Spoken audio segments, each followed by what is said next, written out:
तो कैसे हैं आप लोग? आज हम लोग शुरू करने वाले हैं, क्या करने वाले हैं? किरण प्रकाश के रे ऑप्टिक्स और ऑप्टिकल इंस्ट्रूमेंट मतलब प्रकाशीय यंत्र के बारे में जो भी हमारे 2 मार्क्स के क्वेश्चंस हैं। 2 नंबर वाले, 1 नंबर वाले तो कर चुके। यदि आपने नहीं देखा तो जाके इसका ऑब्जेक्टिव आप जाके देखिए, मजा आएगा। ठीक है, तो शुरू करते हैं। बाकी सब तो आपको पता ही है इसके बारे में। चलिए, पहला हमारा कह रहा है प्रकाश के वर्ण विक्षेपण को समझाए। प्रकाश का वर्ण विक्षेपण, कौन से प्रकाश का? जो व्हाइट लाइट होती है, श्वेत प्रकाश होती है, जो सन से आती है, उनके अपने रंगों में, जैसे इंद्रधनुष में देखते होंगे कितने रंग होते हैं? 7 रंग होते हैं। लड़कों के हिसाब से तो 7 ही होते हैं, मतलब हम लोग के हिसाब से 7 होते हैं। तो 7 रंगों में विभक्त होने की घटना को क्या कहते हैं? हम लोग प्रकाश का वर्ण विक्षेपण कहते हैं। तो कह सकते हैं इसको क्या, जब कोई प्रकाश, श्वेत प्रकाश किरण प्रिज्म पर पड़ती है तो प्रिज्म में से अपवर्तन के पश्चात क्या होगा? 7 रंगों में विभक्त हो जाती है। इस घटना दुर्घटना को क्या बोलते हैं? वर्ण विक्षेपण। किसका? श्वेत प्रकाश का वर्ण विक्षेपण। अब यहां दिख रहा होगा, यहां से एक श्वेत प्रकाश गई, यदि ये प्रिज्म नहीं होता तो कैसे जाता? ऐसे जाता। लेकिन इसके होने की वजह से क्या हुआ? ये अपने रंगों में विभक्त हो गई, बट गई है। कितने रंग में विभक्त हुई? 7 रंगों में। ये 7 रंग कौन से होते हैं? ये होते हैं बैगनी, आसमानी, नीला, हरा, पीला, नारंगी और लाल। 7 रंग, इंग्लिश हिंदी दोनों में। तो इसको यदि शॉर्ट में याद रखोगे तो कह सकते हैं बै आ नी ह पी नाला। सारे के सारे का पहला जो लेटर है, देख रहे हैं, सारे को एक साथ पकड़ के रखे हैं कि आपको याद रहे। तो इस तरीके से भी याद रखा जा सकता है, आपको सर लोग पढ़ाए होंगे। तो इस तरीके से आपको यदि पूछा जाता है प्रकाश का वर्ण विक्षेपण क्या है या वर्ण विक्षेपण क्या है, तो इसके लिए आपको क्या करना पड़ेगा? इस कहानी को लिखेंगे। कब पूछा? 2022 और 16 दोनों साल पूछा है। तो इस कहानी को लिखेंगे और साथ में ये वाला डायग्राम बना देंगे। वो बना सकते हैं क्या? उतना रंग कहां से लाएंगे? एक सिंपल सा एक क्या किए हम लोग,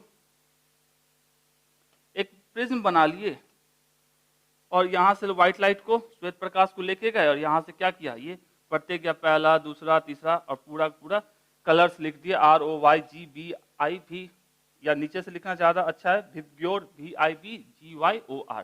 तो आप लिख देंगे, आपका ये चित्र भी हो गए और कहानी भी हो गई। तो ये याद रखा जा सकता है, आसान सा चीज है, 2 साल पूछा है।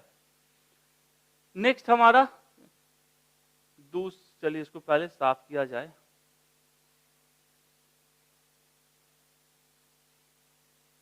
नेक्स्ट हमारा कह रहा है माध्यम के अपवर्तनांक से आप क्या समझते हैं? मतलब म्यू के बारे में पूछा जा रहा है, क्या होता है? एकदम याद रखने के सबसे आसान क्या है? Mu equals to C/V। प्रकाश का निर्वात में वेग बट्टे कहां पे? प्रकाश का माध्यम में वेग, इसी के अनुपात को, मतलब C/V को क्या बोला जाता है? अपवर्तनांक बोलते हैं, म्यू बोलते हैं। या इसी को क्या बोलते हैं इंग्लिश में? Refractive index. तो कह सकते हैं निर्वात या वायु में प्रकाश के वेग और दिए गए माध्यम में प्रकाश की वेग के अनुपात को क्या बोलते हैं? माध्यम के अपवर्तनांक, माध्यम का अपवर्तनांक। चलिए, माध्यम का अपवर्तनांक या निरपेक्ष अपवर्तनांक भी कहते हैं, दूसरा नाम भी ध्यान में रखेंगे। तो कह सकते हैं माध्यम का अपवर्तनांक बराबर क्या होगा? वायु निर्वात में प्रकाश की गति या माध्यम में प्रकाश की गति बोलिए या वेग बोलिए। ठीक है, वेग भी लिखिएगा तो भी सही है, गति भी लिखिएगा तो भी सही है। ओके, और इसी को क्या बोलते हैं? अपवर्तनांक को म्यू से दिखाते हैं। प्रकाश का वेग कितना होता है? C, पता है कितना होता है, और किसी माध्यम में जो वेग होगा वो V। अब यदि गलती से आपसे ये पूछ दिया कि भैया बताइए म्यू का यूनिट मात्रक क्या होता है? मात्रक क्या होता है? C का मात्रक मीटर पर सेकंड और V का ही मात्रक क्या होगा? मीटर पर सेकंड। ये कट गया, बच गया क्या? 1। मतलब इसका कोई मात्रक नहीं होता है। तो म्यू देखें रखते हैं यहाँ पे, जितने भी लोगों का लिखा गया इसमें किसी का भी कोई मात्रक नहीं लिखा गया। ठीक है, तो याद रखने के लिए आप याद रखोगे कि सारे, कुछ लोगों का ऑब्जेक्टिव में पूछा जाता है कि भैया बताइए एयर का क्या है? मतलब हवा का, पानी का, आइस का, ग्लास का और डायमंड का। डायमंड का तो भैया पूछ चुका है आपसे, 1 या 2 बार पूछ चुका है, ऑब्जेक्टिव में जाके देखिएगा। तो इसको थोड़ा सा ध्यान में रखिएगा। हवा को याद रखना क्या है? 1 याद रखना है। वाटर के लिए 1.3, आइस के लिए 1.31, ग्लास के लिए 1.52 और हीरे के लिए 2.45। हीरा का पूछ चुका है आपसे। चलिए, अब चूंकि खुद सोचिए, यदि ये हमारे पास कोई लाइट है, प्रकाश किरण है, जब ये किसी विरल माध्यम में है, ठीक है, तो जब ये चलेगी तो इसकी वेलोसिटी क्या होगी? मतलब मान लिया कि ये निर्वात में या हवा में है, तो इसकी वेलोसिटी या वेग क्या है? C है। जो ही ये दूसरे माध्यम में जाएगा, जिसको हम लोग डेंसर मीडियम या सघन माध्यम बोलते हैं, ये हमारा क्या हो गया, विरल क्लियरर मीडियम। तो इसकी वेग क्या हो जाएगी, कम जाएगी। आप यदि बात करें यहाँ पे ज्यादा घनत्व तो रहता है, कोई माध्यम है तो मतलब क्या, वहाँ पे घनत्व ज्यादा है, तो वहां से कोई यदि गुजरेगा तो क्या होगी, उसकी गति कम हो जाएगी। ऐसे समझ लीजिए ना, सड़क पे ज्यादा लोग चल रहे हैं तो उसमें से आपको निकल के जाना, और सड़क पूरी खाली है तो निकल के जाना, किसमें आप तेजी से जाओगे, स्वाभाविक सी बात है जिसमें सड़क पे कोई नहीं है, आराम से हुर हुर दबंग बन जाइएगा। तो उसी तरीके से यदि यहाँ क्या है, माध्यम है, कुछ डेंसर मीडियम है, सघन माध्यम है, तो इसमें इसकी गति क्या हो जाएगी, कम जाएगी। तो हमको म्यू बराबर क्या होता है, C/V। तो इसकी ये हमेशा क्या होगा, सबसे ज्यादा, और इससे ये हमेशा कम होगा, तो इसका जो मान होगा हमेशा 1 से बड़ा ही होगा, 1 से कम कभी नहीं होगा। यहाँ भी अपने पास 5 लोगों के नाम लिखे हैं, इसमें क्या है, सबका मान 1 से ज्यादा है। तो याद रखना है, यदि गलती से कभी पुट करना ऑप्शन आ जाए 4 और उसमें आपको 2 में दे दिया 1 से कम, या 3 में दे दिया 1 से कम, तो जिसमें 1 से ज्यादा रहेगा तो एक चांसेस तो बनते हैं कि आप उसको सही कर सकते हैं। चलिए, अब क्या बात है कि भैया यहाँ यदि माध्यम सघन है तो प्रकाश की गति कम होगी और उसका क्या होगा, अपवर्तनांक अधिक होगा। जितना ज्यादा सघन माध्यम होगा, मतलब डेंसर मीडियम होगा, उसमें V की वैल्यू उतनी कम होगी, तो स्वाभाविक है V की वैल्यू कम होगी तो म्यू की वैल्यू क्या हो जाएगी, ज्यादा हो जाएगी, क्योंकि नीचे भाग देने वाला कम होगा। मतलब एक लोगों को 10 में बांट, एक लड्डू को 10 लोगों में बांटने के बाद, या एक लड्डू को 2 लोगों में बांटने के बाद किसको ज्यादा मिलेगा, जिसमें 2 में बांटेंगे। तो यहाँ क्या है, V की वैल्यू कम करेंगे तो म्यू की वैल्यू क्या होगी, बढ़ जाएगी। तो ये छोटा सा चीज है अपना माध्यम का अपवर्तनांक, या सीधा सीधी बोलते अपवर्तनांक क्या होता है। तो भी आप ये कहानी लिख के, यदि ये टेबल आप लिख सकते हो, लिखोगे, मार्क्स मिलेंगे भर के, नहीं भी लिखोगे तो भी मिलेंगे। चलिए, नेक्स्ट हमारा क्या है क्वेश्चन, नेत्र की सामंजन क्षमता से आप क्या समझते हैं, क्या समझते हैं। आंखें को सामंजन क्षमता का सिंपल सा मतलब है, यदि कोई वस्तु दूर है, ठीक है, उसको भी रेटिना पे उसका फोकस बना लेना, ठीक है, और यदि कोई पास में है उसको भी अपनी रेटिना के ऊपर फोकस बना लेने की कैपेसिटी, ठीक है, आंखों की, मतलब आंख के अंदर कौन होता है, हमारा लेंस होता है, तो वो लेंस की ये कैपेसिटी, जो नेत्र लेंस है, ठीक है, उनकी ये एबिलिटी कहे या उनका एबिलिटी समझिए कि दूर की चीजों को भी साफ साफ देख पाना और नजदीक की चीजों को भी साफ साफ देख पाना। जैसे आपके पास यदि मोबाइल है तो आप लोग को क्या करना पड़ता है, यदि दूर कोई चीज है तो उसको यदि फोकस करोगे तो पास वाला नहीं दिखेगा, पास में किसी को देख रहे हो तो दूर वाला नहीं दिखेगा। तो वहां पर हम लोग क्या करते हैं, फोकस को चेंज करते हैं तो हम देख पाते हैं। तो फोकस चेंज करना पड़ता है ना, या ऑटो फोकस पे लगा के रखते हैं तो कैमरा खुद ब खुद करता है। तो वही कहानी यहाँ भी है, आंख का भी अपना ऑटो फोकस है, वो खुद ब खुद दूर और पास सबको देख लेता है, यही एबिलिटी इसकी। तो कह सकते हैं नेत्र लेंस की अपने फोकस दूरी को समायोजित करने की क्षमता, अर्थात फोकस दूरी को परिवर्तित करने की क्षमता नेत्र की सामंजन क्षमता कहलाती है। मतलब क्या परिवर्तित करना, दूर की चीजों को भी देख पाना और पास की चीजों को भी देख पाना। नेत्र के सामंजन क्षमता के कारण नेत्र नजदीक व दूर की वस्तुओं को स्पष्ट रूप से देख सकता है। अब एक सामान्य आंख के लिए, जो स्वस्थ आंखें हैं, आंखें बहुत कुछ बोलती है, उनकी जो सामंजन क्षमता होती है वो कितना होती है, 4 डायोप्टर होती है, ठीक है, 4D। ये ऑब्जेक्टिव में पूछा जाता है। जैसे ये हमारा क्या है, आंख है, आंख का ये हमारा लेंस है, तो ये लेंस दूर की भी चीजों को देख पा रहा है और नजदीक की जो नियर पॉइंट है उसको भी देख पा रहा है। उसका फोकस कहाँ बनाएगा, वो रेटिना पे, रेटिना पे बनेगा तभी तो आप देखिएगा। रेटिना से आगे पीछे बना देगा तो कैसे देखिएगा।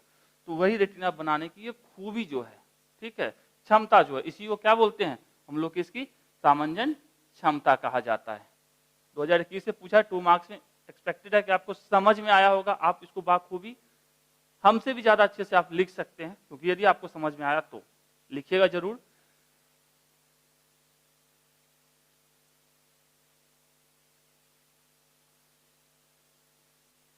चलिए, नेक्स्ट हमारा है द्वितीयक इंद्रधनुष को समझाए। अब रेनबो जो होती है, जो इंद्रधनुष होते हैं, 2 प्रकार के होते हैं। रेनबो होता क्या है, सूर्य के प्रकाश का 7 रंगों में विभक्त होकर आकाश में दिखता है, गोलू गोलू सा ऐसे करके, उसी को हम लोग क्या बोलते हैं, इंद्रधनुष बोलते हैं। 7 रंग होते हैं। तो द्वितीयक में जाने से पहले वाले को समझिए, प्राथमिक प्राइमरी रेनबो होता क्या है। तो प्राइमरी रेनबो में कहानी क्या होती है कि लाइट से आया, ओके, और पानी के बूंद के अंदर चला गया, तो क्या होगा, उसके अंदर अपवर्तन होगा, रिफ्रैक्शन होगा, जिसके कारण ये रंगों में बट गया, ओके। और यहां जब टकराए इस वाले सरफेस पे, जहां पे ये पानी है, वाटर, और ये हमारा क्या है, एयर है, तो यहाँ पे क्या होगा, फिर से हमारा क्या होगा, रिफ्लेक्शन होगा। यहाँ पे क्या होता है, रिफ्रैक्शन हुआ था, यहाँ पे रिफ्लेक्शन, तो कह सकते हैं यहाँ पे पूर्ण आंतरिक परावर्तन, टोटल इंटरनल रिफ्लेक्शन होगा। ओके, जिसके कारण ये वापस इस माध्यम में न जाके क्या करेगा, अपने ही माध्यम में वापस लौट के आ जाएगा। आपने पढ़ा होगा TIR, पूर्ण आंतरिक परावर्तन। तो वापस आने के बाद तब जाके यहाँ फिर से इसमें क्या होगा, हमारा अपवर्तन होगा और ये हमारी आंखों तक पहुंचेगा। तो इसमें 2 बार अपवर्तन हुआ और 1 बार पूर्ण आंतरिक परावर्तन हुआ। इसके कारण जो हमारा आंखों पे जो दिखाई दे रंगों का जाल, उसको क्या बोलते हैं, प्राथमिक या प्राइमरी रेनबो। यदि यही कहानी आगे ऐसा चले कि लाइट रे यहाँ से आ रही है, ओके, यहाँ पे क्या हुआ, अपवर्तन हुआ, यहाँ गया पूर्ण आंतरिक परावर्तन, यहाँ पे रिफ्लेक्शन हुआ, यहाँ से चला गया बहादुर इस पे, यहाँ भी बाहर जाने की जगह पे क्या किया, ये मुड़ गया अपने ही माध्यम के अंदर। तो दूसरी बार भी क्या आया हमारा, पहली बार और ये दूसरी बार। पूर्ण आंतरिक परावर्तन कितनी बार हुआ, 2 बार। इसमें कितनी बार हुआ था, 1 बार। इसमें कितनी बार हुआ, 2 बार। उसके बाद जब ये यहां से निकलेगा तो अपवर्तन के बाद ये हमारी कहां पहुंचा, आंखों के पास पहुंचा। आंख कैसे बनता है,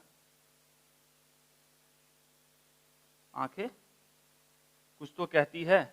आंखों को जब मिलेगा तो हमको क्या दिखाई देगा, जो रेनबो दिखाई देगा उसको क्या बोलते हैं, द्वितीयक या द्वितीय इंद्रधनुष। ठीक है, द्वितीय या चलिए द्वितीयक इंद्रधनुष कहते हैं। द्वितीय इंद्रधनुष के लिए क्या होना चाहिए, सबसे पहली बात हमारा 2 बार पूर्ण आंतरिक परावर्तन होना चाहिए और 2 बार अपवर्तन होना चाहिए। और प्राथमिक इंद्रधनुष के लिए, प्राइमरी रेनबो के लिए क्या होना चाहिए, 1 बार पूर्ण आंतरिक परावर्तन और 2 बार अपवर्तन। ठीक है, यदि इतना आपको समझ में आ गया तो आप क्या लिख सकते हैं, तो लिखते हैं। द्वितीयक इंद्रधनुष हमें सूर्य के उन किरणों में से दिखाई देती है जिनका वर्षा की बूंदों में 2 बार अपवर्तन, 1 बार यहाँ पे हुआ, 1 बार यहाँ पे हुआ, तथा 2 बार आंतरिक परावर्तन। यहाँ पे चलिए तो प्राइमरी रेनबो के लिए था, सेकेंडरी की बात कर रहे हैं ना, तो यहाँ पे 1 अपवर्तन और 1 यहाँ पे अपवर्तन और 2 बार आंतरिक परावर्तन यहाँ और यहाँ के बाद न्यूनतम विचलन होता है। ठीक है, तो हमको क्या मिलता है, द्वितीय इंद्रधनुष। यह इंद्रधनुष प्राथमिक इंद्रधनुष की तुलना में कम चमकीला होता है। मतलब ये जब देखेंगे तो ये ज्यादा लाइट देगा, मतलब कलर साफ साफ दिखेंगे, ओके, रंग साफ साफ दिखेंगे। जबकि इसके में आगे है क्वेश्चन प्राथमिक और द्वितीयक दोनों के बारे में, प्राइमरी और सेकेंडरी के, तो वहां देखेंगे कि सेकेंडरी जो हमारा होता है उसमें कलर्स उतने साफ साफ नहीं दिखते हैं। ठीक है, तो ये क्या कह सकते हैं, ये कम चमकीला होता है। ओके, इसमें बाहर की ओर बैगनी रंग तथा अंदर की ओर लाल रंग होते हैं। यहां भी देख सकते हो, यहां लाल है और यहां बैगनी है, लेकिन इस केस में क्या है, जो नीचे लाल था यहाँ पे क्या हो गया, लाल ऊपर और नीचे बैगनी हो गया। ये उल्टा हो जाता, कलर जो ऊपर था वो नीचे, जो नीचे था वो ऊपर। ऐसी कहानी होती है इसके साथ। उम्मीद करते हैं आपको ये कहानी समझ में आई होगी। यदि आई तो अपने दोस्तों के साथ शेयर भी कीजिएगा कि भैया प्राइमरी और सेकेंडरी होता क्या है, थोड़ा आप भी अपना ज्ञान दीजिए। चलिए नेक्स्ट पे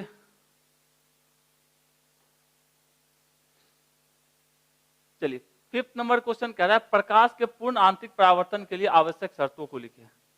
ये कब पूछा है, 2021 में और 2016 में क्या पूछा है, पूर्ण आंतरिक परावर्तन क्या है, इसकी शर्तें क्या है। ओके, तो पहले हम लोग पूर्ण आंतरिक परावर्तन समझते हैं, फिर इनकी शर्तों को खुद ब खुद यहीं पे समझ लेंगे। कहानी में क्या रखा है, भावनाओं को समझना है। चलिए समझते हैं।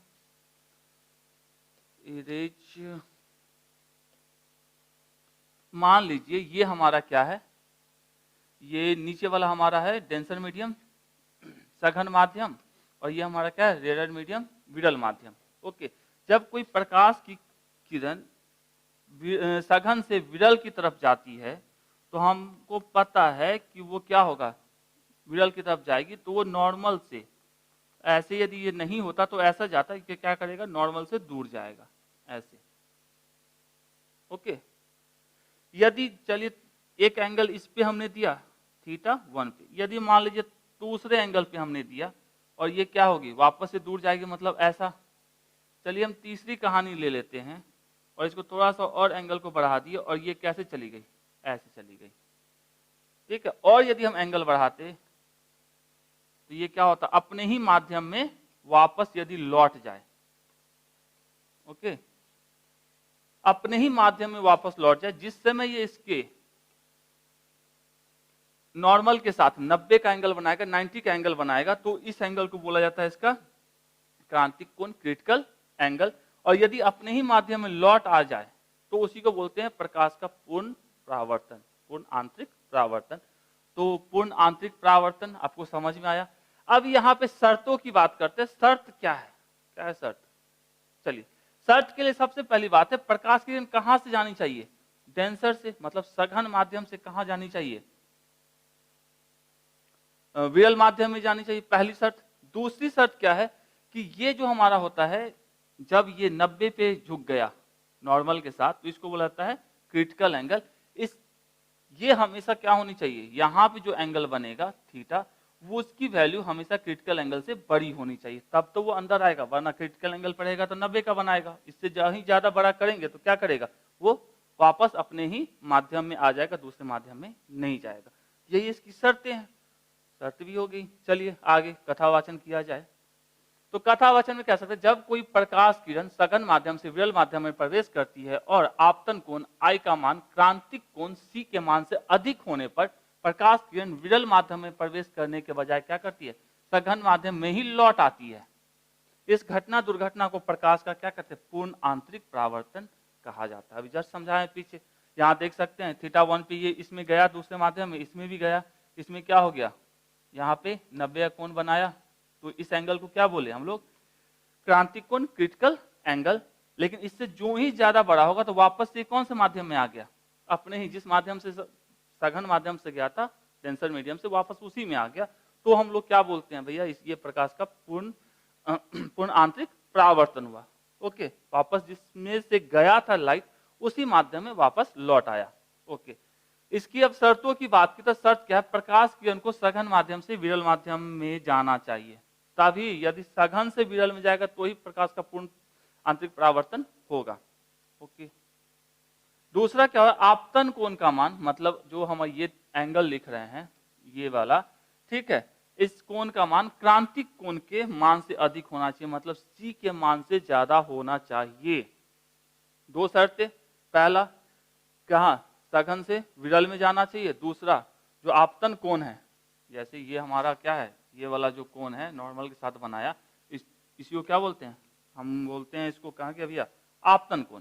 तो इसका मान जो होना चाहिए θ1 का मान, वो C से ज्यादा होना चाहिए, क्रांतिक कोण से ज्यादा होना चाहिए, तो ही ये क्या करेगा, अपने माध्यम में लौटेगा। तो ये दो शर्तें हैं इसकी, और ये इसकी कहानी है कि पूर्ण आंतरिक परावर्तन क्या होता है।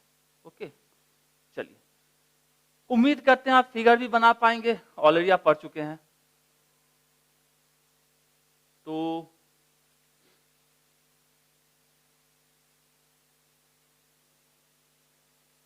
चलिए नेक्स्ट क्या रहा, व्हाट इज द डिफरेंस। चलिए, आवर्धन एवं आवर्धन क्षमता में क्या अंतर है, आवर्धन और आवर्धन क्षमता। आवर्धन की बात हम लोग करते हैं लेंस के लिए, ठीक है, और आवर्धन क्षमता की बात करते हैं प्रकाशीय उपकरण के लिए, जैसे हम लोग सूक्ष्मदर्शी हो गया, ठीक है, दूरदर्शी हो गया, इस सब चीजों के लिए हम लोग किसकी बात करते हैं, आवर्धन क्षमता की बात करते हैं। जबकि आवर्धन की बात किसके लिए करते हैं, लेंस की। किसी अवतल लेंस के सामने कोई खड़ा है तो कैसा इमेज बनाएगा, कि हमारा सीधा बनेगा, उल्टा बनेगा, बड़ा बनेगा, छोटा बनेगा, सब कहानी होता है। लेकिन आवर्धन क्षमता के अंदर हमेशा जो प्रतिबिंब बनता है वो हमेशा बड़ा ही बनता है, छोटा नहीं बनता। लेकिन इसके केस में हमारा छोटा बड़ा सब, उल्टा सीधा सब बनता है। इसमें हमारा क्या है, ऐसा कुछ नहीं है। तो इस आवर्धन का मतलब यह रेखीय आवर्धन होता है, जबकि ये क्या होता है हमारा कोणीय आवर्धन पहला। आगे जब हम लोग इसको आवर्धन क्षमता निकालेंगे 5 नंबर वाले क्वेश्चन में, उसमें अच्छे समझ में आएगा कोणीय आवर्धन क्यों इसको बोला जाता है। चलिए, तीसरा, किसी लेंस द्वारा बने प्रतिबिंब के आकार तथा वस्तु के आकार के अनुपात को क्या बोलते हैं, आवर्धन। लेंस का आवर्धन कहते हैं, प्रतिबिंब मतलब इमेज का बटे HO, इसी के रेशियो क्या बोलते हैं हम, इसको आवर्धन बोलते हैं। जबकि इसमें क्या होता है, सरल सूक्ष्मदर्शी में प्रतिबिंब द्वारा आंख पे बने कोण तथा वस्तु द्वारा आंख पे बने कोण के अनुपात को आवर्धन क्षमता कहा जाता है। मतलब किसके द्वारा, पहले प्रतिबिंब के द्वारा आंख पे जो कोण बना और उसका किस बट्टे क्या, वस्तु द्वारा आंख पे जो कोण बनता है, इस दोनों के अनुपात को क्या बोलते हैं, आवर्धन क्षमता बोलते हैं। ठीक है, इसका भी यूनिट कुछ नहीं, इसका भी यूनिट कुछ नहीं। तो आप आवर्धन क्षमता ध्यान में रखेंगे। अभी तक भले नहीं पूछा है ये क्वेश्चन आवर्धन क्षमता क्या होती है, लेकिन आप ध्यान में रखेंगे, हो सकता है 2 नंबर में पूछे नेक्स्ट टाइम, तो ये कहानी इंपॉर्टेंट हो सकती है। नेक्स्ट बात करते हैं आवर्धन लेंस में प्रयोग होता है, जबकि ये प्रकाशीय उपकरण के लिए प्रयोग किया जाता है। जैसे हमारा क्या सरल सूक्ष्मदर्शी। ये रेखीय आवर्धन का मान plus infinite to minus infinite तक होता है, जबकि इसका कहां से कहां dy(f) से लेके 1 प्लस dy(f) तक होता है। तो ये आपके 4 अंतर हैं। 2 नंबर में पूछा है, 2 से 3 भी लिखेंगे तो भी अच्छी बात है। तो उम्मीद करते हैं चारों आपको समझ में आया होगा कि ये कहां से कहां होता है और ये कहां से कहां तक इसकी वैल्यू हो सकती है।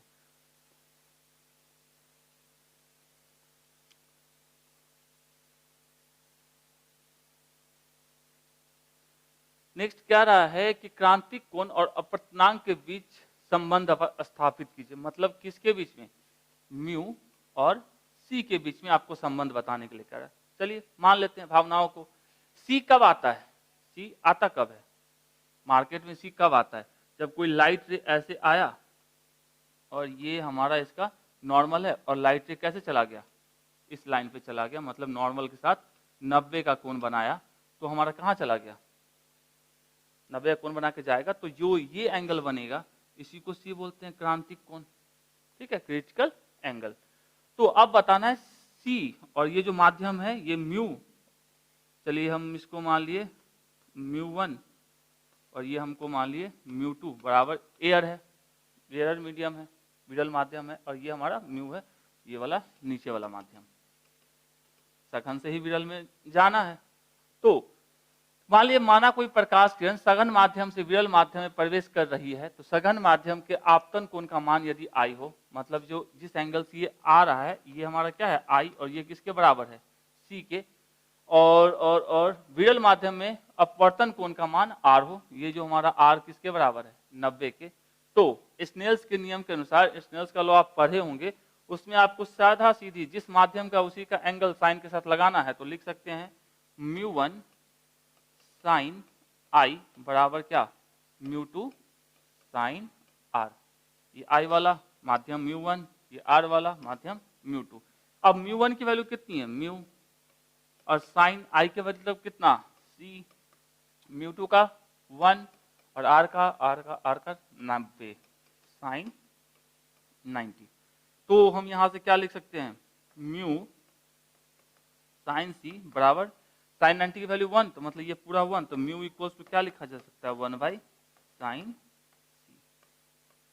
यही हमको बताना था, बता दिए म्यू बराबर 1/साइन सी। तो संबंध स्थापित हो गया, क्रांतिक कोण सी और अपवर्तनांक मतलब म्यू के बीच संबंध। म्यू इक्वल्स टू क्या होता है? 1/साइन सी। सी है हमारा इसका क्रांतिक कोण, और म्यू क्या है? इसका अपवर्तनांक। छोटा सा चीज है, लिख सकते हैं, इतना लिख के स्नेल्स लॉ लगा दिए, इतना लिख दिए। चलिए थोड़ा थोड़ा सा और लिख लेते हैं। ओके, इसको तो मिटाना नहीं है।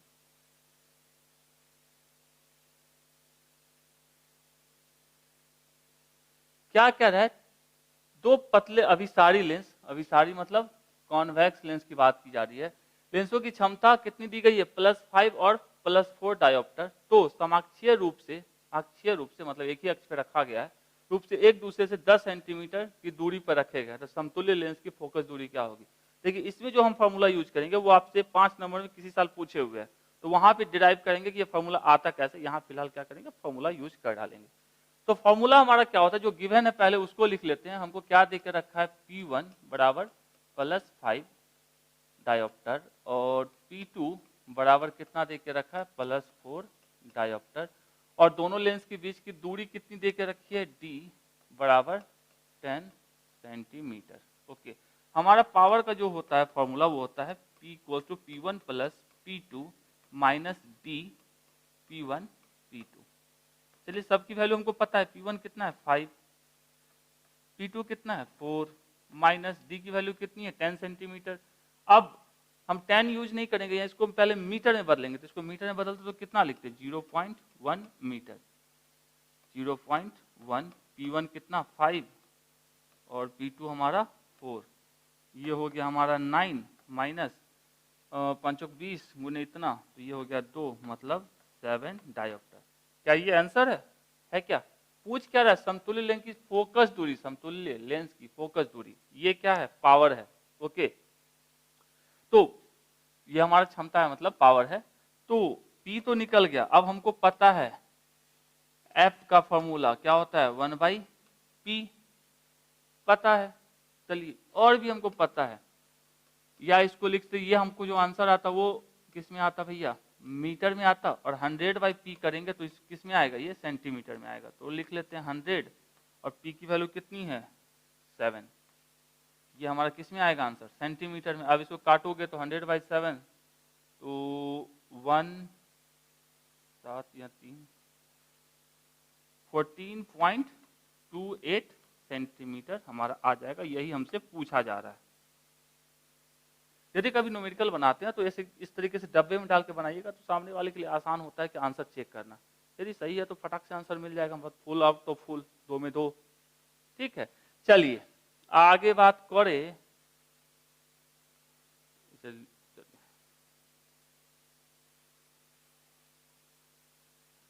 नेक्स्ट हमारा है डिफरेंशिएट प्राथमिक और द्वितीयक इंद्रधनुष में अंतर स्पष्ट कीजिए। अभी तुरंत इतना प्यार से अंतर स्पष्ट किए हैं। यहाँ फिगर भी देख सकते हैं कि ये हमारा क्या होता है, प्राइमरी रेनबो प्राथमिक वाला, और ये हमारा क्या होता है सेकेंडरी। ये थोड़ा धुंधला धुंधला दिख रहा है, ये ज्यादा चमकीला दिख रहा है। ओके, इसमें क्या होता है 2 बार पूर्ण आंतरिक परावर्तन, इसमें 1 बार, इसमें अपवर्तन 2 बार, इसमें भी अपवर्तन 2 बार। तो कह सकते हैं प्राथमिक इंद्रधनुष में, ये हम आपको बहुत प्यार से समझा चुके हैं। या इस फिगर को देखिए, यहाँ से लाइट रे आई, 1 बार अपवर्तन, यहाँ से निकल गया, अपवर्तन के बाद 1 बार यहाँ अपवर्तन हुआ, दूसरा बार यहाँ अपवर्तन हुआ, यहाँ पे क्या हुआ टोटल इंटरनल रिफ्लेक्शन, पूर्ण आंतरिक परावर्तन। तो जो हमारी आंखों तक पहुंचा, ठीक है, वो हमको क्या मिला प्राइमरी रेनबो। लेकिन यहाँ पे न निकल कर ये वापस क्या होगा, यहाँ से इस डायरेक्शन में मुड़ गया, मतलब वापस से अपवर्तन हुआ और यहाँ पे जाके वो बाहर निकला। तो जो हमको मिलेगा उसको हम लोग क्या बोलेंगे सेकेंडरी। तो कह सकते जब बूंद पर आपतित होने वाली सूर्य की किरणें का 2 बार अपवर्तन या 1 बार परावर्तन होता है, यहाँ पे हुआ ना 1 बार परावर्तन और 2 बार अपवर्तन। व्हाइट तो दिखता नहीं है, यहाँ पे 2 बार अपवर्तन, 1 बार यहाँ पे पूर्ण आंतरिक परावर्तन। तो जो हमको मिलेगा तो प्राथमिक इंद्रधनुष का निर्माण होता है। इसमें क्या होता है प्राथमिक इंद्रधनुष में लाल रंग बाहर और बैगनी रंग क्या होते हैं अंदर की तरफ। देखिए यहाँ पे लाल यहाँ और बैगनी सबसे ऊपर। उल्टा इसमें आते हैं द्वितीय इंद्रधनुष के अंदर, इसमें रंगे पलट जाती है, पहले भी बता चुके हैं। तो इसमें जब बूंदों पर आपतित होने वाली सूर्य की किरणों का 2 बार अपवर्तन, मतलब 1 बार यहाँ और 1 बार यहाँ, 2 बार अपवर्तन या 2 बार पूर्ण आंतरिक परावर्तन या परावर्तन होता है, मतलब एक ये बार हुआ और एक यहाँ पर हुआ, तब तो यहाँ से आया और ऐसे चला गया। तो जो हमारा इंद्रधनुष बनता है तो द्वितीय इंद्रधनुष का निर्माण होता है। इसके अंदर क्या होता है द्वितीय इंद्रधनुष में लाल रंग अंदर, इसमें क्या था प्राथमिक इंद्रधनुष में लाल रंग बाहर, यहाँ नीचे देख रहे हैं, और ये, और इसमें क्या होता है लाल रंग अंदर, मतलब उल्टा लाल ऊपर चला गया और बैगनी कहाँ चला गया हमारा बाहर की तरफ। तो मतलब ये दोनों में यहाँ भी देखेंगे थोड़ा सा, तो यहाँ लाल इस साइड से दिख रहा है, और जबकि इस वाले में प्राइमरी वाले में लाल ऊपर दिख रहा है, जबकि इसमें लाल कहाँ दिख रहा है नीचे दिख रहा है। तो ये हमारे दोनों में अंतर था। तो उम्मीद करते हैं प्राथमिक और सेकेंडरी, मतलब प्राइमरी और सेकेंडरी रेनबो क्या होती है आपको थोड़ी थोड़ी सी समझ में आई होगी। आप इसको अच्छे से लिख सकते हैं।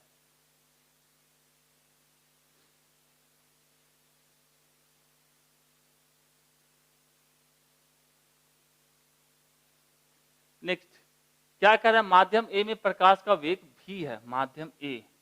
चलिए कलर तो बदल जा भाई, किसके लिखे येलो। चलिए माध्यम ए है, इसमें प्रकाश का वेग कितना बोल रहा है भी है। ओके, वेलोसिटी ऑफ ए कितना भी के बराबर, सीधा हो जा। हाँ, अब माध्यम बी में प्रकाश का वेग कितना है, माध्यम बी में प्रकाश का वेग भी बराबर कितना है 2v। यदि माध्यम ए का अपवर्तनांक, इसका अपवर्तनांक कितना दिया है म्यू ए, और बी का अपवर्तनांक कितना दिया म्यू बी है, तो आपको ये पूछ रहा है mu A by mu B का मान क्या होगा। क्वेश्चन आसान, एकदम ठंडे दिमाग से देखना है। हमसे क्या पूछ रहा है, इसकी वैल्यू पूछी जा रही है। अभी सबसे पहला जो क्वेश्चन देखे तो उसमें हमने बताया म्यू बराबर क्या होता है, क्या होता है म्यू बराबर सी बाई भी। तो म्यू ए के लिए लिखते तो क्या लिखते सी बाई भी किसका, ए का, और म्यू बी के लिए सी बाई भी किसका, बी का। अब इसको और प्यार से लिखते तो सी बाई भी ए गुनी भी बी बाई भी, भी क्यों लिखेंगे भाई, मिट जा, मिट गया, कौन सा चला था, येलो येलो, भी बाई भी बी बाई सी, सी से सी कट गया, तो हमको यहाँ से क्या मिला, mu A by mu B बराबर भी बी बाई भी ए। भी बी की वैल्यू कितनी दी गई है, 2 भी, और ए की वैल्यू कितनी दी गई है, भी, तो भी से भी कट गया, मतलब क्या मिला हमको आंसर 2/1, मतलब 2/1। इसी को और लिखते तो ऐसे भी लिख सकते हैं 2:1, या 2 ही लिख दीजिए तो भी चलेगा, कुछ हो लिख सकते हैं, तीनों तो एक ही चीज लिखा हुआ है ना। तो हमको जो आंसर चाहिए था वो किसके बराबर, 2:1, मतलब 2/1 के। तो आंसर हमारा आ गया। उम्मीद करते हैं समझ में आ रहा होगा थोड़ा थोड़ा सा। तो नेक्स्ट हमारा क्वेश्चन क्या है, एक मछली पानी के अंदर √7 सेंटीमीटर गहराई पर तैर रही है।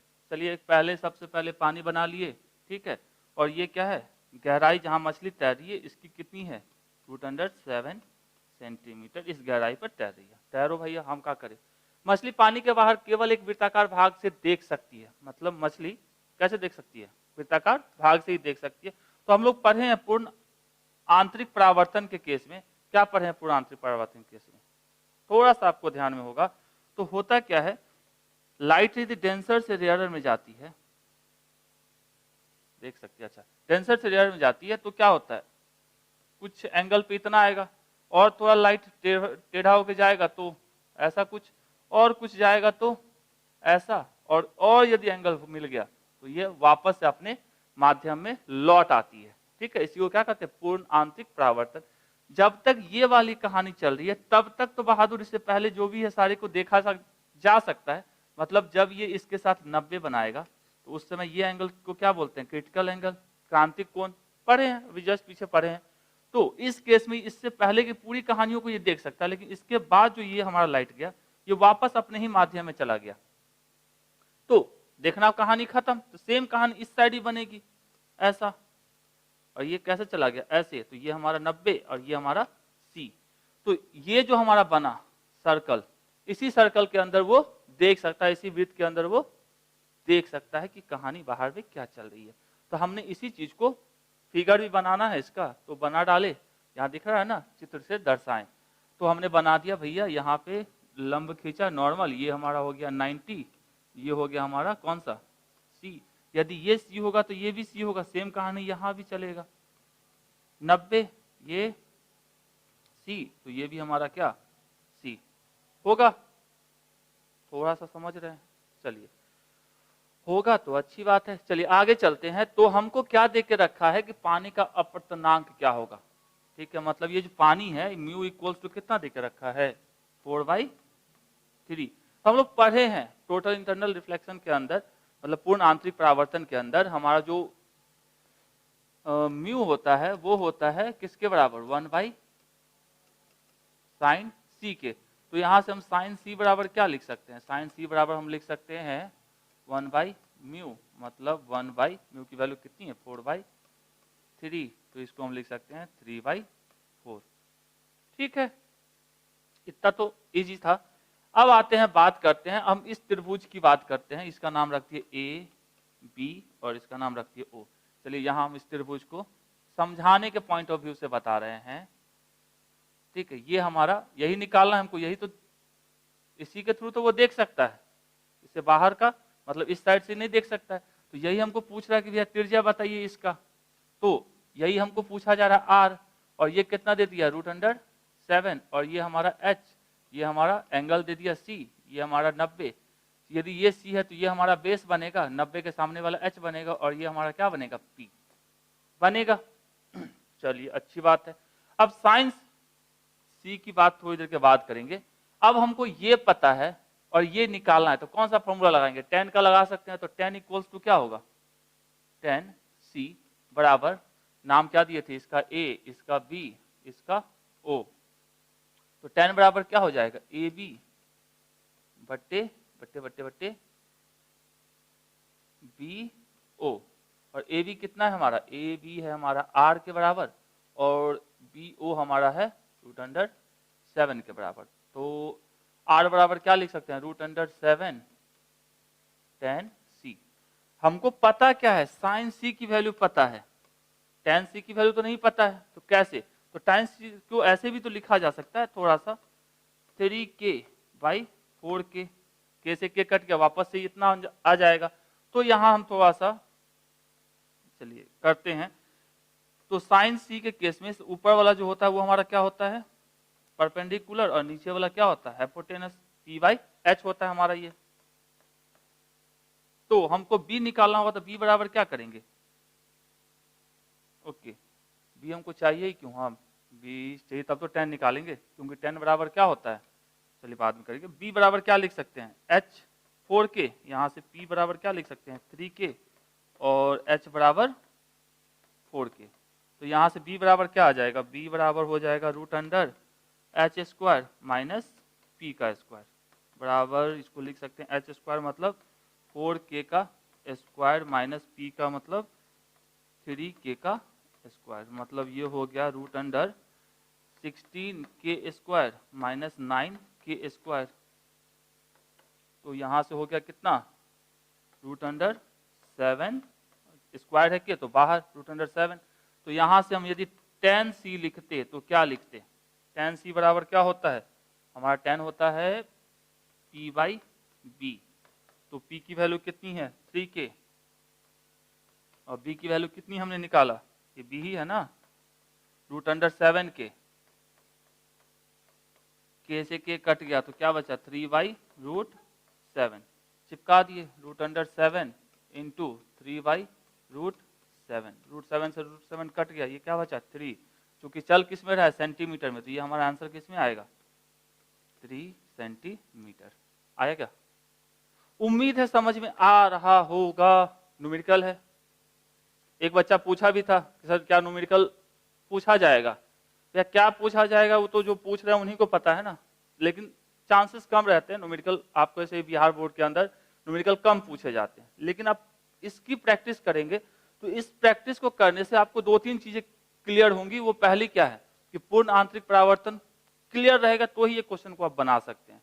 दूसरा बात, जो पूछा जाता है अपवर्तनांक और क्रांतिक कोण के बीच क्या संबंध है, ऑब्जेक्टिव में तो पूछा जाता है, तो ये याद रहेगा तब तो ये क्वेश्चन बनेगा। तो इसलिए जरूरी नहीं है कि ये पूछा जाए तो ही इसको पढ़ना है, जरूरी ये है कि इससे और क्या हो सकता है। हमने हमेशा से आपको बोला है, सवाल ये नहीं कि प्रीवियस ईयर क्वेश्चन करना, सवाल ये है कि प्रीवियस ईयर क्वेश्चन से क्या उठा के, ठीक है, हम अपने आने वाले क्वेश्चन में यूज कर सकते हैं।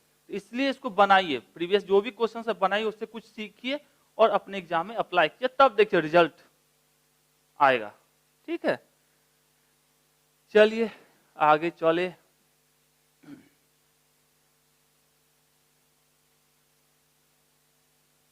नेक्स्ट क्या कह रहा है, खतरे के संकेत लाल क्यों होते हैं समझाए। ये बात तो सही है भैया, जहां भी देखते हैं खतरा लाल कपड़ा टांग दो। क्यों होते हैं, इसलिए होते हैं क्योंकि लाल रंग में किसी भी अन्य रंग की तुलना में बड़ा तरंगदैर्घ्य होता है, वेवलेंथ ज्यादा होता है, तरंगदैर्घ्य ज्यादा होता है। तो लाल रंग के लिए, ठीक है, क्या होता है, प्रकाश का प्रकीर्णन, पढ़ाया क्या होगा प्रकीर्णन क्या होता है, तो प्रकीर्णन कम होता है। मतलब ये होता है प्रकीर्णन का, जैसे ये हमारा कोई मॉलिक्यूल है, मतलब जैसे जल के कण होते हैं हवा में, धूल कण होते हैं, ये सब होते हैं। जब कोई लाइट इस पे आके गिरती है, सनलाइट आके जब गिरती है, तो क्या होता है, बाकी सब के लाइट्स के रिस्पेक्ट में हमारा जो लाल रंग है उसमें मतलब क्या होता है, अपने डायरेक्शन को चेंज करने का कैपेसिटी कम होता है, मतलब वो कम छितरता है।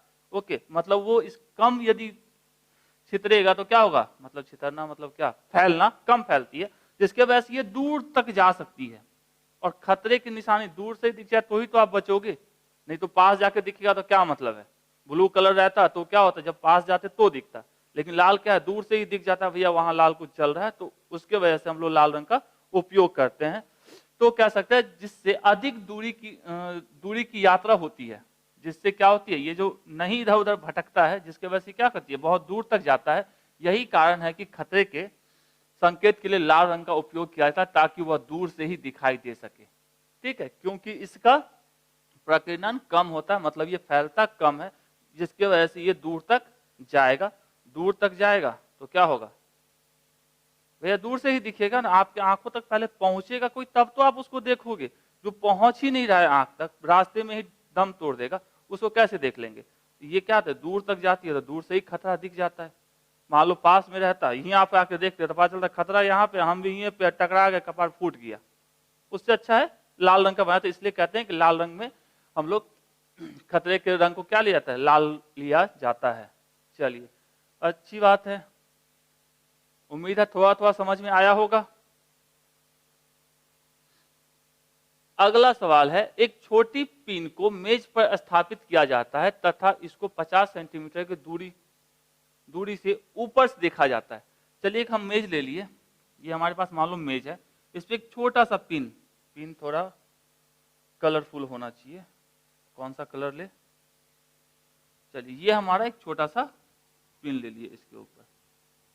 ओके, ठीक है, इसको कितनी दूरी से देखा जाता है, तो तथा इसको 50 सेंटीमीटर की दूरी से ऊपर से देखा जाता है। मतलब इसको कितने, यहां से मान लो देखा जा रहा है, तो ये दूरी कितनी है, 50 सेंटीमीटर। यहां से आंखें से देखा जाता है, लो आंख से हम लोग इसको देख रहे हैं। तो अभी जब तक देख रहे हैं तब तक ये कैसे दिख रहा है, सीधा लाइट यहां से गया और इसको ऐसा दिखना शुरू हो गया। यही है कहानी। अब क्या कह रहा है, यदि पिन के ऊपर 15 सेंटीमीटर मोटाई का कांच का गुटका रख दिया जाए तो पिन का प्रतिबिंब अब कितनी ऊपर दिखाई देगा। अब प्रतिबिंब कितनी ऊपर दिखाई देगा, पहले जहां था उसके रिस्पेक्ट में। तो चलिए बात करते हैं, ये हमारे पास है, ये हमारा क्या था, पिन है, इसके ऊपर 15 सेंटीमीटर का गुटका रख दिए, मतलब यहां से यहां तक का 15 सेंटीमीटर का रख दिए। ठीक है, तो अब कहां ये दिखाई देगा। अब देखिए, ये कहानी ऐसे, यहां से लाइट चली तो चली। अब क्या करेगा, चूंकि यहाँ पे क्या माध्यम बदल गया है, तो ये क्या करेगा, ये हमारा डेंसर होता है, सघन माध्यम। ये क्या है, डेंसर सघन माध्यम है। लाइट कहाँ जा रही है, सघन से विरल की तरफ, तो नॉर्मल से वो दूर हटेगी। मतलब ये बहादुर क्या करेगा, जाना चूंकि इसको ऐसे था, लेकिन जाएगा कैसे, ऐसे। ठीक है, तो यहाँ पे हमारी क्या है, आंखें हैं, आंखें, खूबसूरत आंखें। ठीक, ये कितनी दूरी पे है, 50। आंख थोड़े ना अपना जगह चेंज करना है। तो अब ये आंखें क्या देखेंगी कि ये तो हमेशा सीधा दिखने के चक्कर में ये ऐसा महसूस करेगा कि ये जो हमारी बहादुर है वो सीधी चल रही है, मतलब ये ऐसे। अब ये इसको यहां पे फील करेगा। ठीक है, कहां फील करेगा, ऊपर फील करेगा। तो चलिए मान लिए, अब हम लोग इसको बनाने के लिए सीधा सीधी यहां से यहां तक की हाइट को h डैश मान लेते हैं, और जो पहला था वो हमारा h था, h डैश h। अब इसमें ज्यादा दिमाग नहीं लगाना, इसमें इतना ध्यान रखना है कि जो हमारा रिफ्रैक्टिव इंडेक्स होता है, अपवर्तनांक होता है, वो जो म्यू होता है वो हमेशा 1 से बड़ा होता है, 1 से बड़ा होता है। तो यहां देख के क्या लग रहा है, h बड़ा है या h डैश बड़ा है, देख के लग रहा है भैया h बड़ा है। तो हमको इसका रेशियो में लिखना है म्यू को, तो और इसको 1 से बड़ा होने के लिए क्या करना पड़ेगा, h बाई h डैश लिखेंगे, तब तो ये 1 से बड़ा होगा ना, तभी ना h बाई h डैश, क्योंकि h 15 है और h डैश कैसे भी होगा 15 से कम होगा। तो ऐसे लिखेंगे तो ये हमको 1 से बड़ा दिखाएगा। तो ये फॉर्मूला ध्यान में रखना है, कब, जब हमारा कोई भी वस्तु जिसको हम देख रहे हैं वो सघन माध्यम में हो। यदि विरल में होता तो कहानी पलट जाती है। विरल का क्वेश्चन आपसे पूछा नहीं, यदि पूछता तो आप जाके बुक देखोगे या सर पढ़ाए होंगे तब ध्यान में होगा। तो म्यू इक्वल्स टू क्या फॉर्मूला होता है हमारा, h बाई h डैश। तो h डैश हमको चाहिए, h डैश बराबर क्या लिख सकते हैं, h बाई म्यू, और h का h कितना है भैया, h हमको दिया है 15, और म्यू की वैल्यू कितनी दी गई, 3/2। इसको सॉल्व करेंगे क्या हो जाएगा, 15 गुने 2 बट्टे 3, 3 से कट गया 5, 5 दूनी 10। और चूंकि सारा चीज चल रहा है सेंटीमीटर में, तो ये क्या हो जाएगा हमारा सेंटीमीटर। तो हमारा h डैश इक्वल टू क्या आ जाएगा, 10 सेंटीमीटर। ओके, सेंटीमीटर अच्छे से नहीं लिखाया, h dash equal to 10 centimetre. Okay, तो यहां से यहां तक का हो गया कितना 10। तो ये पूछ क्या रहा है, तो पिन के प्रतिमा अब कितनी ऊपर दिखाई देगा। तो पहले यहां दिखाई दे रहा था 50 पे, अब कितना यहां तक दिखाई देगा, मतलब ये 5 सेंटीमीटर, क्या ये टोटल है 15 और ये यहां से यहां तक कितना हो गया 10। तो कितना ऊपर दिखाई देगा 5 सेंटीमीटर ऊपर दिखाई देगा। या ये कह सकते हैं यहां से यहां की दूरी 10, तो एच डैश यहां भी ये 10 भी निकाल के दिखा दोगे तो भी चलेगा। या आप ये भी कह सकते हो ये अब यहां से आंखों से कितनी दूरी पे दिखाई देगा, ये हो गया 5 घट गया तो 45 सेंटीमीटर। आंख से दूरी इसकी कितनी 45। इस सरफेस से यहां तक की दूरी कितनी 10। और यदि यहां से बात करें यहां से ये कितनी ऊपर दिखाई देगा, तो यहां से ऊपर दिखाई देगा 5 सेंटीमीटर ऊपर दिखाई देगा। पहले 50 पे दिखता था, अब कितने पे दिखेगा 45 पे दिखेगा ना, क्योंकि ये एच डैश हमने निकाला 10 सेंटीमीटर। तो उम्मीद है आपको समझ में आया होगा थोड़ा सा। चलिए आराम से इसको समझ के बनाइएगा, ठीक है। चौबी ने जो एक बार पूछा दोबारा नहीं पूछ सकता है, क्योंकि कोरोना खत्म, फिर से अपने पुराने तरीके में चालू हो सकते हैं सब कुछ।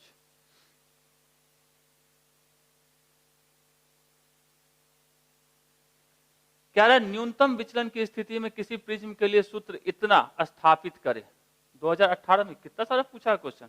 चलिए आसान सा चीज, न्यूनतम विचलन को ध्यान में रखें क्योंकि ऑब्जेक्टिव इससे ही बनता है। सबसे पहले न्यूनतम विचलन को समझते हैं, क्या होता है न्यूनतम विचलन या मिनिमम डेविएशन।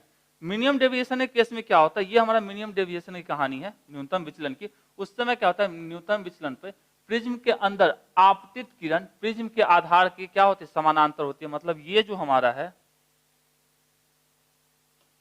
ये जो इसका आधार है, ठीक है, इसके समानांतर ये हो जाएगा न्यूनतम विचलन के केस में, पहला चीज। और क्या होता है उसके कारण ये जो हमारा किरण गया यहां से और ये जाता है, इसको बोलते हैं R1, इसको बोलते हैं R2। ये हमारा जिससे निकला वो E और जिससे आया वो I।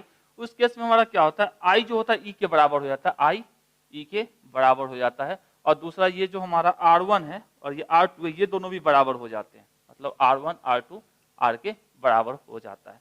तो न्यूनतम विचलन केस में यदि ग्राफ बनाओगे तो ये हमारा ग्राफ पहले तो क्या होता है न्यूनतम विचलन केस में डेल एम की वैल्यू आई की वैल्यू बढ़ाओगे, आई कौन सा ये वाला आई, तो हमको न्यूनतम विचलन यहां मिला। लेकिन जो ही उस तक पहुंचे मिनिमम डेविएशन से, उसके बाद यदि आई की वैल्यू को बढ़ाना शुरू किए तो क्या होगा वो बढ़ना शुरू हो जाता है, यही इसका ग्राफ बताता है। ओके, तो यहां पे पहुंचेगा न्यूनतम विचलन। उसके बाद जैसे ये हमारा आई की वैल्यू क्या है, अभी मान लो 10 डिग्री था, इसको बढ़ा के हम 20 किए, करते करते जो ही हम मान लो 35 पे पहुंचे 35 पे, तो हमको मिनिमम डेविएशन मिल रहा है। ओके, लेकिन 35 से जो ही आगे बढ़े 36 37 38, तो मिनिमम डेविएशन की वैल्यू कम हो जाएगी, मतलब बढ़नी शुरू हो जाएगी। ओके, यही ग्राफ इसको बताता है कि आई की वैल्यू को जो ही हम बढ़ा रहे हैं तो अब यहाँ पे डेल एम की वैल्यू क्या हो गई बढ़नी शुरू हो गई। मतलब अब डेल एम सबसे छोटा नहीं रहा, उससे फिर से जैसे शुरुआत में बड़े से छोटा हुआ था, तो फिर यहाँ से क्या हुआ फिर से बड़ा होना शुरू हो जाएगा। तो इसलिए इस पॉइंट पे हमको क्या मिलता है न्यूनतम विचलन मिलता है। तो कह सकते हैं न्यूनतम विचलन के बाद आपतन कोण के साथ विचलन कोण क्या होता है बढ़ता है। ये पॉइंट्स को याद रखेंगे, ठीक है। पहला चीज क्या चीज आधार के समानांतर होता है ये, और दूसरा न्यूनतम विचलन पर आपतन कोण के साथ विचलन कोण क्या होता है बढ़ता है। ये आपतन कोण आया और ये हमारा क्या है विचलन कोण, तो विचलन कोण ये हमारा, तो विचलन कोण बढ़ता है, ठीक है। तो ये ध्यान में रखेंगे, तो न्यूनतम विचलन क्लियर है। तो अब हम आते हैं अपने टॉपिक के ऊपर जिसको हमको प्रूफ करना है।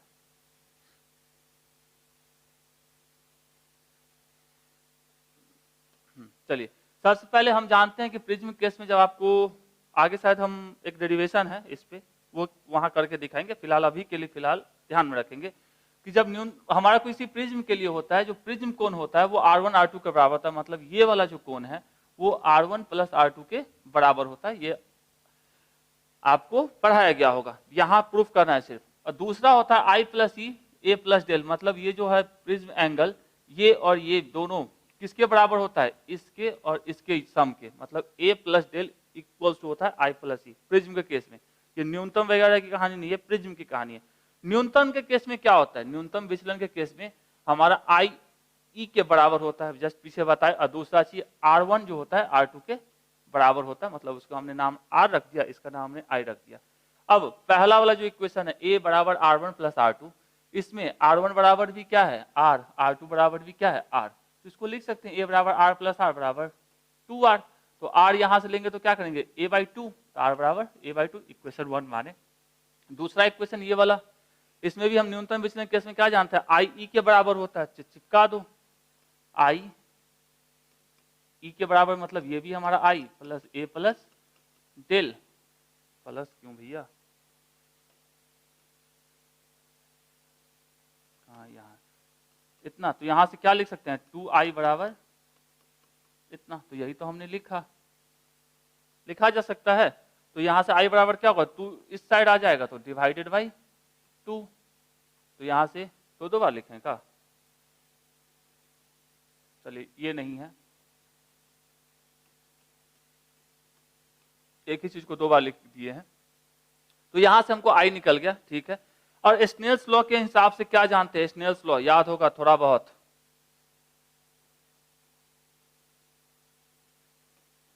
ये हमारा माध्यम क्या है, इसका मान लिया हमने क्या चीज μ1 और इसका हमने क्या मान लिया μ2। तो स्नेल्स लॉ के हिसाब से यदि हम लिखते स्नेल्स लॉ के हिसाब से, तो जो हमारा माध्यम है उसका एंगल मतलब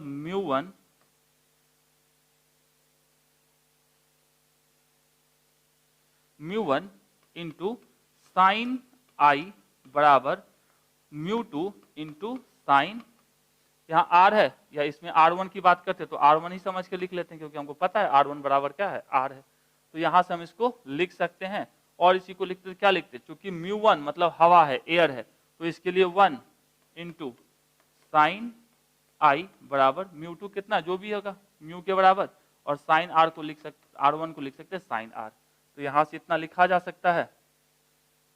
चलिए वो तो बाद की बात है, चलिए यहां से हमने क्या किया कि म्यू बराबर लिख दिया sine I divided by sine R1, और साइन R1 बराबर R कहाँ है, यहाँ है, कहाँ भैया R1 बराबर R, तो R1 की जगह पे R लिख दिया, I का I, एक बार हम I निकाल चुके हैं, एक बार R निकाल चुके हैं, दोनों की वैल्यू यहाँ पुट कर देंगे, हमारा इक्वेशन आ जाएगा। साइन I की जगह पे कितना I कहाँ भैया I की जगह पे ये पुट किए, और R की जगह पे कौन सा ये A/2, तो ये आपको ऑब्जेक्टिव में भी पूछ चुका है। ऑब्जेक्टिव का यदि आप वीडियो देखे होंगे तो उसमें आपको मिलेगा, ये ऑलरेडी पूछा जा चुका है, शायद 2022 में ही पूछा, जब ही पूछा है। तो ये आपको एकदम आसान सा चीज है, आराम से आप उसको ध्यान में रख सकते हैं कैसे क्या किया गया है, तो आराम से इसको प्रैक्टिस कीजिएगा घर पे बैठ के कि कहाँ से क्या हुआ है, ठीक है। प्रैक्टिस कीजिएगा तो ही आप इसमें परफेक्ट हो सकते हैं। यदि ये सोचिएगा किसी वीडियो देख लिए हो गया कहानी खत्म, ऐसा नहीं होता है।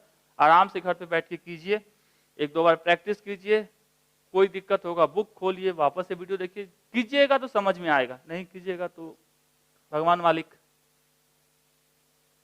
चलिए इसको थोड़ा सफाई किया जाए।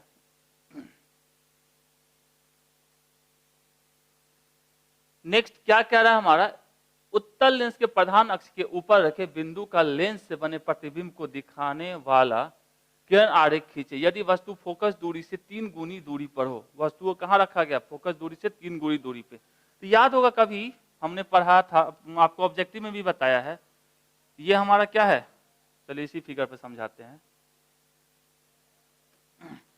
यदि कोई वस्तु सेंटर ऑफ कर्वेचर पे रहेगा तो इसका इमेज कहाँ बनेगा, सेंटर ऑफ कर्वेचर पे ही बनेगा, इस साइड, ठीक है।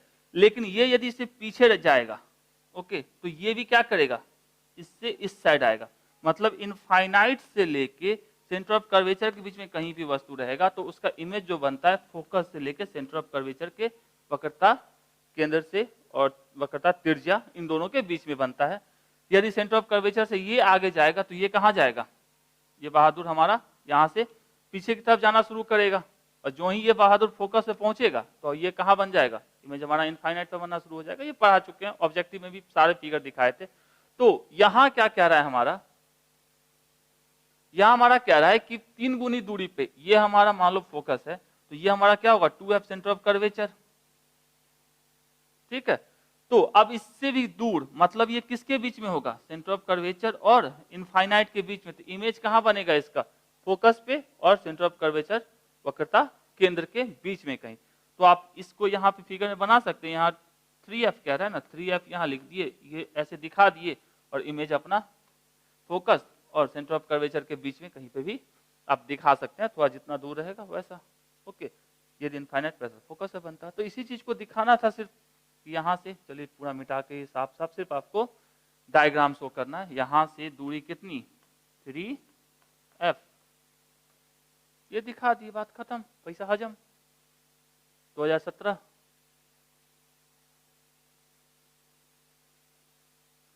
तो नेक्स्ट हमारा कह रहा है प्रिज्म पर आपतन कोण I पर आधार आपतित किरण प्रिज्म से निर्गत होने वाली पर कितना विचलित होती है उसका व्यंजक प्राप्त करें। अभी जस्ट बोले थे कि ये क्वेश्चन एक बार पूछे हुए 2017 में, चलिए पूछे हुए कैसे आया यहाँ पे हम समझते हैं। ये वाला याद हुआ कहाँ पे, ऐसा वाला अभी पीछे फॉर्मूला यूज किए थे ना, पैसा वाला भाई, क्या था हमारा I plus E is equals to A plus del. ये अभी पीछे यूज किया, वही चीज तो यहाँ भी लिखा डेल, ये इस साइड आ जाएगा del plus A equals to I plus E। तो इसी चीज को यहाँ पे हमको प्रूव करने के लिए बोला है कि भैया कितना होगा। चलिए शुरू किया जाए कार्यक्रम। तो सबसे पहले क्या किया, चतुर्भुज AQER में चलते हैं। AQER कहाँ कहाँ है भाई, ये हमारा है A, ये हमारा है Q, ये हमारा E और ये हमारा क्या है R। ठीक है, AQER। अब ये क्या है, एक चतुर्भुज है। चतुर्भुज के चारों कोनों का सम क्या होता है, चारों कोनों का सम 360 होता है, 360 होता है। चलिए, तो ये हमारा जो है, ये जो NE दिख रहा है, ये इसके ऊपर लंब खींचा गया है। ठीक है, उसी तरह ये जो हमारा है, ये भी इसके ऊपर लंब होता है। तो ये और ये दोनों कितने के बराबर होगा, 90 के। और एंगल E और एंगल A चारों को यदि हम जोड़ देंगे तो हमको कितना मिलेगा, कितना मिलेगा, 360 मिलना चाहिए। तो इसी चीज को हम लिख लेते हैं। चलिए, angle A plus angle Q plus angle E plus angle R बराबर कितना, 360। एंगल A और एंगल E के बारे में हमें नहीं पता, लेकिन हमको एंगल Q और R के बारे में पता है। तो लिख लेंगे इसको A प्लस Q कितना है 90 प्लस एंगल E प्लस 90 बराबर 360। 90 90 180 उधर गया, घट गया, तो क्या बचेगा, angle A plus angle E बराबर 180 डिग्री बचेगा। तो इस चीज को हमने यहाँ लगा दिया, angle A plus angle E बराबर 180 डिग्री। फिर से आते हैं कौन से त्रिभुज के अंदर, EQR। EQR कहाँ है, E यहाँ है, Q यहाँ है, R यहाँ, इस वाले त्रिभुज के अंदर। कौन सा त्रिभुज, इस वाले त्रिभुज के अंदर अब हम आते हैं। इस वाले त्रिभुज में क्या दिख रहा है, एक R1 दिख रहा है, एक R2 दिख रहा है, एक E दिख रहा है। तीनों का सम किसके बराबर होगा, 180 के। तो लिख लेते हैं R1 R2 और एंगल E बराबर 180 डिग्री। ठीक, और तब आते हैं त्रिभुज कौन सा, QOQR में।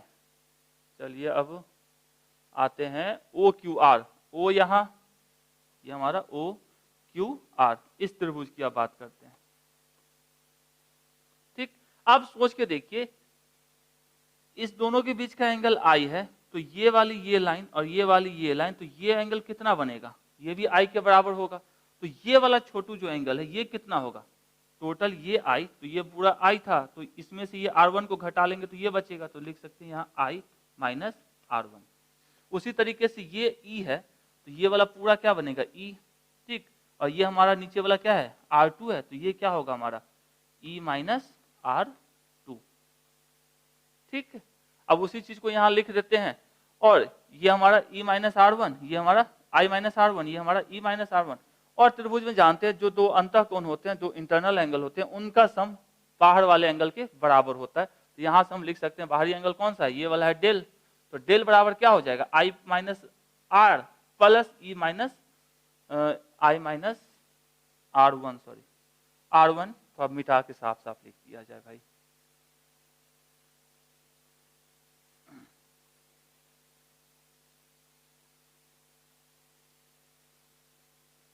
तो कौन सा कलर, इसको पकड़ कर लीजिए। ये एंगल जब निकालेंगे तो ये हमको मिलेगा कितना, I माइनस R1। और ये एंगल जब निकालेंगे तो ये हमको मिलेगा E माइनस R2। तो ये और इन दोनों का सम इसके बराबर होगा, मतलब डेल के। तो डेल बराबर क्या लिखा जा सकता है, I minus R1 plus E minus R2। तो वही चीज को हमने लिखा है डेल बराबर I minus R one plus E minus R two, E minus R two. Okay, तो डेल यहां से क्या हो गया, अब इसको एक साथ रखे, प्लस में है दोनों, तो आई प्लस ई, और ये हमारा माइनस में तो माइनस कॉमन लिया, R one plus R two, ये दोनों को एक साथ रखे। चलिए अब समीकरण एक और दो से, इससे और इससे क्या देखने को मिल रहा है, ए राइट हैंड साइड दोनों इक्वल है, तो लेफ्ट हैंड वाला भी क्या होगा, दायां यदि इक्वल है तो बायां भी इक्वल होगा। तो इसको लिख सकते हैं ऐसे, del A plus sorry angle A plus angle E बराबर किसके, R1 प्लस R2 प्लस ई, ये से ये खत्म, तो A बराबर क्या लिखा जा सकता है, R1 प्लस R2, यही तो हमने लिखा है इतना। अब किससे, तीसरे वाले से, R1 प्लस R2, ये हमारा तीसरा है, इसमें R1 प्लस R2 था, इसमें चिपका दिए, तो क्या लिख सकते हैं, डेल बराबर I प्लस ई, और R1 प्लस R2 बराबर क्या है हमारा, angle A minus angle A, यही तो हमसे पूछा गया। ठीक है, कितना आसान सा है। यदि आप फिगर समझ पा रहे हो कि ये हमारा आने वाला लाइट है, ये यहाँ से निकलने वाला है, इसको E बोलते हैं, इसको I बोलते हैं, इसको R1 माने, इसको R2 माने, I डेल A, सब यदि आप समझ रहे हो थोड़ा थोड़ा, यदि आप इससे पहले पढ़ चुके हो इस टॉपिक को, तो आपको समझने में कोई दिक्कत नहीं होगी। नहीं पढ़े हो तो थोड़ा सा मेहनत करेंगे, समझ जाएंगे। तो इसको थोड़ा साफ किया जाए, साफ सफाई, और ये था E plus E minus R2। चलिए आगे चलते हैं। अब आता है नेक्स्ट, क्या करे, यौगिक सूक्ष्मदर्शी का वस्तु ताल छोटा क्यों रखा जाता है। चलिए यह मजा नहीं आ रहा है स्पेलिंग, यौगिक सूक्ष्मदर्शी का वस्तु ताल छोटा क्यों होता है, मतलब ऑब्जेक्टिव लेंस जो होता है उसका, सूक्ष्मदर्शी का, उसका जो ये जो होता है लाइट जिससे आती है, या समझ लो ये लेंस ही को छोटा क्यों रखा जाता है। ठीक है, ये पूछा जा रहा है, क्या कह रहा है, aperture of objective of compound microscope kept small, objective compound microscope के ऑब्जेक्टिव लेंस का अपर्चर मतलब ये छोटा क्यों रखा जाता है, या इसका साइज छोटा क्यों रखा जाता है। इसका सीधा सीधी मतलब है कि ये छोटा रहेगा, क्योंकि हम लोग इसका यूज कहाँ करते हैं, बहुत ही पास की चीजों को देखने के लिए, बड़ा करके ही देखते हैं ना, पास की में ही रख के उसको बड़ा करके देखते हैं कंपाउंड माइक्रोस्कोप को। तो उससे क्या होता है, छोटी होने की वजह से उससे लाइट रे जो निकलती है, यदि इसके लेंस के साइज को बड़ा कर दिया जाएगा तो जो लाइट रे आएगी बहुत फैल के तब इसके अंदर इंटर करेगी, जिसके वजह से हमको पिक्चर जो उसका आएगा, जिस चीज को हम देख रहे हैं वो तक क्लियर नहीं आएगा। तो इसको छोटा रखने क्या है कि भैया लाइट जो आती है कम जगह से आती है, जिसके वजह से वो साफ दिखता है, समझते हैं, साफ दिखता है। तो कह सकते हैं यदि सूक्ष्मदर्शी का द्वारक, ये जो हमारा द्वारक है जिससे लाइट आ रही है, बड़ा होगा तो वस्तु से चलने वाली प्रकाश किरणें बड़े द्वारक में फैलेगी, जिससे इसकी तीव्रता घट जाएगी। तीव्रता घट जाएगी मतलब वो कम साफ दिखेगा, मतलब वो अच्छे से दिखने लायक नहीं रहेगा, मतलब कम धुंधला थोड़ा सा दिखेगा। यदि अभिदृश्यक का द्वारक छोटा होता है तो वस्तु से चलने वाली प्रकाश किरणें छोटी द्वारक से में फैलती है, जिससे वस्तु अधिक प्रकाशयुक्त दिखाई पड़ती है। यही कारण है कि संयुक्त सूक्ष्मदर्शी के अभिदृश्यक का द्वारक छोटा रखा जाता है। ठीक है, तो अभिदर्शक का जो हमारा द्वारक है या कंपाउंड माइक्रोस्कोप का क्या चीज अपर्चर है, उसको छोटा क्यों रखा जाता है कि यदि बड़ा रखेंगे तो वो साफ नहीं दिखेगा, क्योंकि इंटेंसिटी वहां पे क्या होगी, लाइट की कम होगी, इसलिए क्या साफ नहीं दिखेगा, और हम लोग उसको साफ देखना चाहते हैं। तब तो बताओ कि भैया किडनी में क्या वो पत्थर है, हर मजाक कर रहे हैं। जैसे कोई भी चीज को हम लोग माइक्रोस्कोप से देखते हैं, छोटे चीज को बड़ा देखने तब पता चलेगा उसमें क्या है क्या नहीं है। ओके, तो इसकी वजह से आपका ये कहानी 2016 में पूछी जा चुकी है।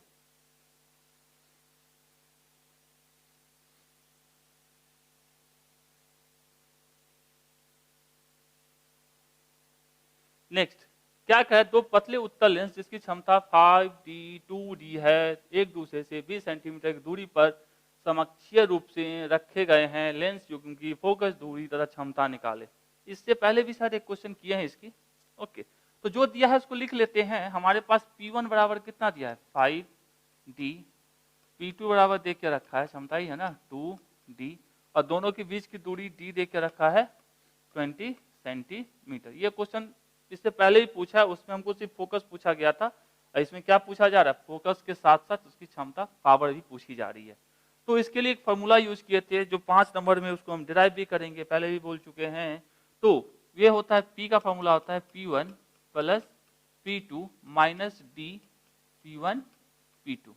अब P1 की वैल्यू कितनी 5, P2 की वैल्यू कितनी 2, माइनस D सेंटीमीटर में दिया तो सेंटीमीटर में ना लेंगे, इसको किस में लेंगे मीटर में, तो 0.2 मीटर। तो 0.2 इंटू P1 5 और P2 2, ये हो गया 7 माइनस 10 2, मतलब कितना आ गया 5D।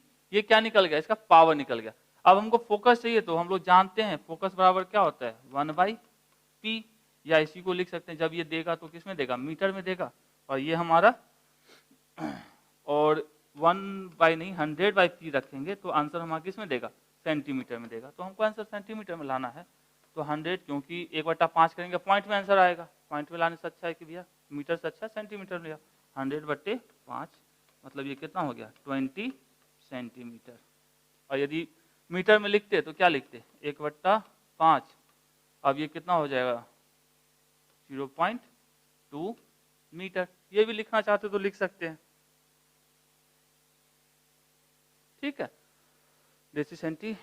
चलिए तो ये हमारा आंसर हो गया, इसको मिटा ही देते हैं, काहे को रखना, एक ही पे चलो।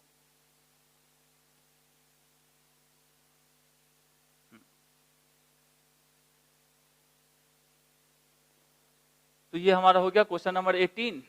चलिए आगे चलते हैं क्वेश्चन नंबर 19 पे। क्या रहा है, क्या कह रहा है, कुछ तो कहेंगे लोग। ऑप्टिकल फाइबर कोर किस पदार्थ का बना होता है। ये हमारा ऑप्टिकल फाइबर होता है, इसका जो ये बीच का जो सेंटर वाला हिस्सा होता है उसी को क्या कहा जाता है, इसका कोर कहा जाता है। ये बना किसका होता है, कह सकते हैं उच्च क्वालिटी के कांच, सिलिका अथवा प्लास्टिक का बना होता है। जो केंद्र का भाग होता है, केंद्रीय भाग को क्या कहा जाता है, कोर कहते हैं। और ये किसका बना होता है, उच्च क्वालिटी के कांच, सिलिका अथवा प्लास्टिक का बना होता है। इतना चिपका दीजिएगा, एक के नंबर में ना, एक नंबर मिल जाएगा। ऐसे अब आता नहीं एक नंबर का क्वेश्चन।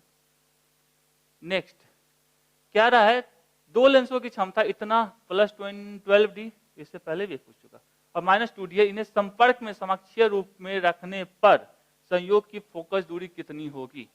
चलिए देखते हैं, आसान है। तो हमको क्या देख के रखा है, P1 बराबर 12D, P2 बराबर -2D। तो हमसे पूछ रहा है यहाँ पे, चलिए ये भी सब, यदि पीछे वाला फॉर्मूला याद है तो इसको भी चिपका सकते हैं उसी के साथ। यहाँ दोनों के बीच की दूरी क्या है, पहले दिया रहता था, इसमें नहीं दिया, मतलब दोनों के बीच की दूरी 0। तो यदि D 0 है तो हमारा जो फॉर्मूला है P बराबर क्या है, P1 plus P2 minus D P1 P2। यहाँ D 0 हो जाएगा तो फॉर्मूला क्या बन जाएगा, P1 प्लस P2। ऐसे भी समझ सकते हैं। तो यहाँ पे हमको D 0 देकर रखा है, तो पावर क्या हो जाएगा, P equals to P1 plus P2, और P1 की वैल्यू कितनी है 12, और इसकी -2, ये हो गया 10D। हो गया का आंसर, नहीं हुआ है। यहाँ पूछा क्या जा रहा है, फोकस दूरी कितनी होगी। तो हम लोग जानते हैं F बराबर 1/P मीटर में और 100/P सेंटीमीटर में। तो 100/10 सेंटीमीटर मतलब 10 centimetre. Okay okay okay okay, तो 10 सेंटीमीटर इसका आंसर हमारा आ जाएगा। 2013 में पूछा है 2 नंबर में, इतना आसान। न्यूमेरिकल इज नॉर्मली जो इस चैप्टर में पूछे जा रहे हैं, न्यूमेरिकली पावर का काफी पूछा जाता है, तो पावर वाले में प्रैक्टिस कर लीजिए, फीलिंग अच्छी आएंगी। थैंक यू फॉर, अच्छा thanks for watching, like and comment. Okay, यदि अच्छा लगा तो अपने दोस्तों के साथ शेयर कीजिएगा, क्योंकि मेहनत लगता है और मेहनत तभी सक्सेसफुल रहता है जब आप अच्छे से पढ़ के अच्छा रिजल्ट लाते हो। ओके, समझ ही रहे हैं भावनाओं को, तो अपने दोस्तों के साथ शेयर कीजिए। Thank you very much.